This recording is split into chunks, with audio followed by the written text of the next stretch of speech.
It is 20 minutes now, but we're 6 days from the general election. Some people say this upcoming election is a referendum really on the Obama health care plan. I'm not sure what Kirk Roy thinks about that. He's the Vice President of National Health Care Reform for Blue Cross Blue Shield of Michigan, and he's in town to speak to the Lansing Regional Chamber about health care reform, in fact, in about 15 minutes, as I understand it. Thanks for being here first. No problem. What do you think? I mean, Blue Cross Blue Shield has to implement and has really already implemented some of the healthcare changes before they even came about.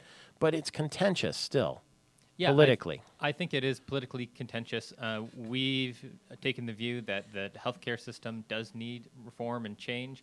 We've got the law in the books. We've got to do what we need to do to implement that law.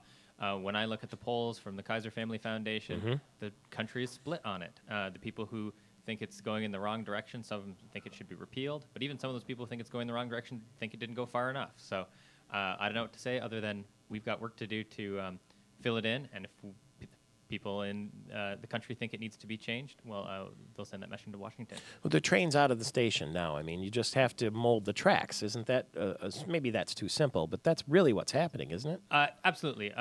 Even with the law as written, the molding of the track for the writing or the regulation, every day it seems something new comes out that says exactly how something works and what the implications are for the marketplace, for the healthcare delivery community. All of those sorts of things are happening. If we need a fundamental different direction on where the track goes, that's a different discussion. It's not going to be repealed, though, I wouldn't think, would you? I don't think so. All the people who are more politically savvy than I tell me that it's not going to be repealed, but the question is what kind of changes will come out of that, what funding will be addressed to make it happen. Congressman Rogers sent us a copy of the bill. It sat in the window here for a while, and it was, this tall.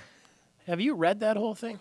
I have not personally read the whole thing. There's some great folks that do the good work of trying to translate the legalese into what it means that help us do that. I've read parts of it myself, but there's certainly a lot in there, and not a lot of it is really clear.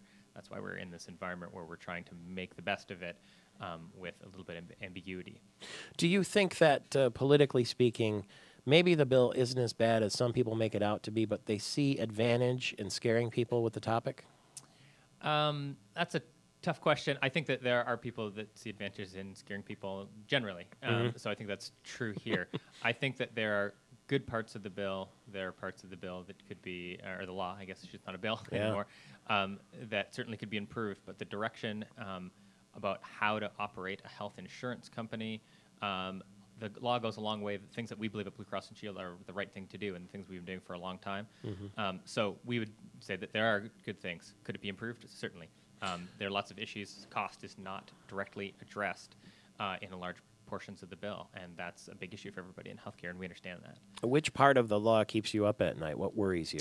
The thing actually that worries me the most is come 2014, every carrier will have to offer coverage to everyone who comes, which we think is a good idea, and without pre-existing condition exclusions. Again, all good causes, but if that means that everyone can stay out of the system and not participate in the health insurance coverage until they get sick, it's kind of the analogy people use is, I'm going to wait until my house is on fire to buy homeowners insurance. That would be a problem if we don't get broad participation in the system, and the question is, how do we actually do that? That's the thing that keeps me up at night. Isn't that going to be mandated?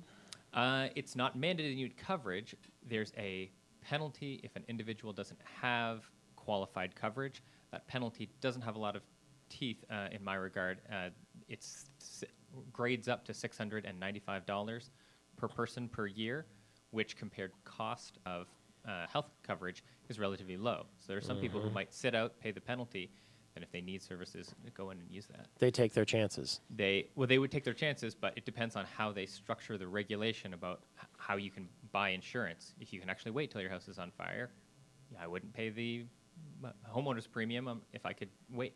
Yeah, but the cost would be higher if you went to apply for insurance when you're already sick, right? Not true. No? Today, insurance carriers, not Blue Cross, are allowed to reject people on the basis of health status or change the rates on the basis of health status. Come 2014, that will all change, and no one will be able to allowed to do those two health underwriting practices.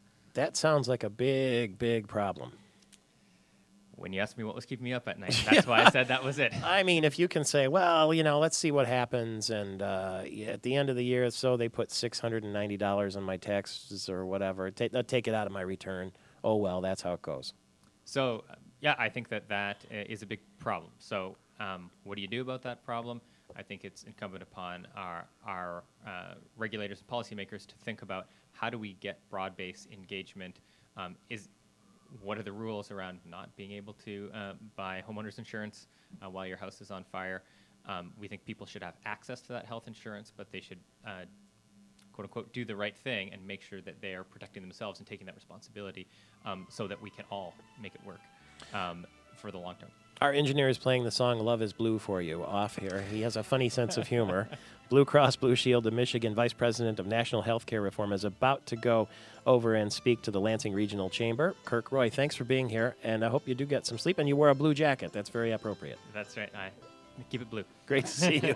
Thanks, Mike. BCBSM.com is where you can get more details. It's 14 before the hour. I'm Michael Patrick Shields.